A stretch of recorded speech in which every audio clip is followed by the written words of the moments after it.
Tanzania's porous borders are attractive to international criminal syndicates.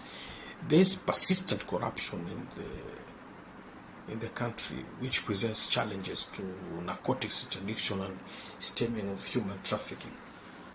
Dar es Salaam is fingered as the region's key transit point for illicit drugs, facilitating the movement of multi-million-dollar narcotics to Mozambique, Kenya, Uganda, Malawi, Burundi, Democratic Republic of Congo, and Europe.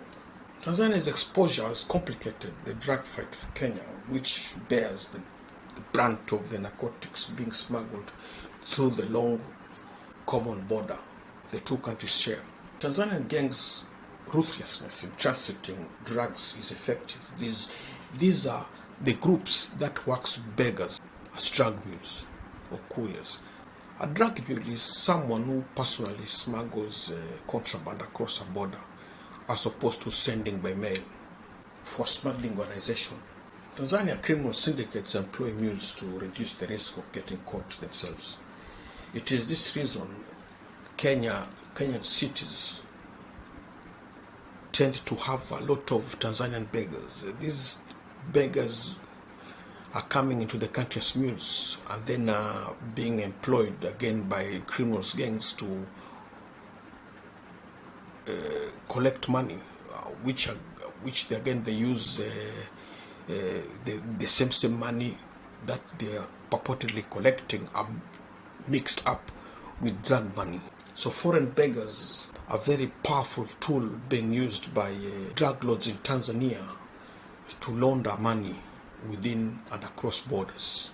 Western intelligence agencies made Zanzibar aware of the risk of state capture, and how political instability, drug trade, and increased human trafficking could impact negatively on its tourism sector. There has been a marked increase of Somali and Ethiopian trafficking gangs shifting bases into Tanzania, using Tanzania as a staging area to spread within the Southern African region.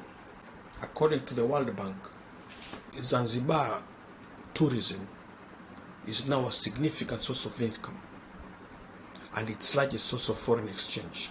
In 2018, the sector contributed an estimated 28% to the island's GDP and 82% of its foreign exchange earnings.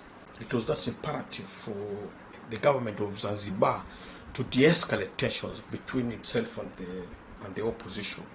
The president of Zanzibar has since appointed the leader of the opposition to be the country's vice president.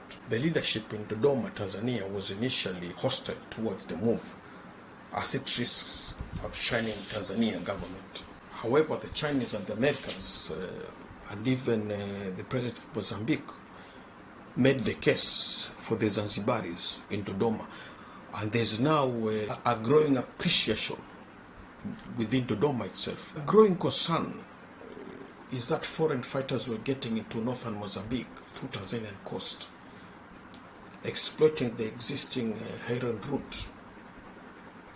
The drug trafficking pipelines in eastern Southern Africa also pipes terrorists and other criminals. Heroin traffickers are moving drugs and trafficking humans via dhows and using traditional trading patterns. Dhows are trading vessels primarily used to carry heavy items such as fruit, fresh water, and other heavy merchandise along the coast of Eastern Arabia, East Africa, South Asia, such as Pakistan, India, and Bangladesh. The president of Zanzibar and his vice president paid a visit to the home of Tanzania president. The optics of the visit is designed to reassure development partners that Tanzania is reaching out to other government stakeholders. The Chinese particularly have invested heavily in Tanzania and would like to see Tanzania stable. Borrowing a leaf from Zanzibari, maybe even establish a government of national unity, is something that is a possibility. 16 January 2021, Zanzibar gathered all friends of Zanzibar to celebrate the governance of national unity. A meeting was represented by religious leaders and business community, pledged support for the unity government. The hardening of Kenya's borders notwithstanding, a restructuring of border security apparatus has push Tanzanian transnational criminal gangs to other locations.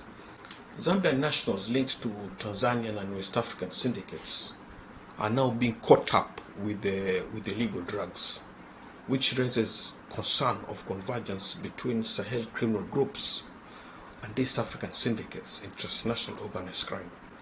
Heroin sourced from Afghanistan and Pakistan is shipped via sea cargo to Sri Lanka and Maldives to evade detection. Then from the Maldives and Sri Lanka, heroin is trafficked to African countries from Afghanistan and Pakistan using the dhow vessels. These are the two new frontiers that are being used by drug kingpins within the Indian Ocean rim. These are the scenarios that could complicate intra-Africa trade and worsen security situation in Mozambique, even lead to a spread out of terrorism into Zambia.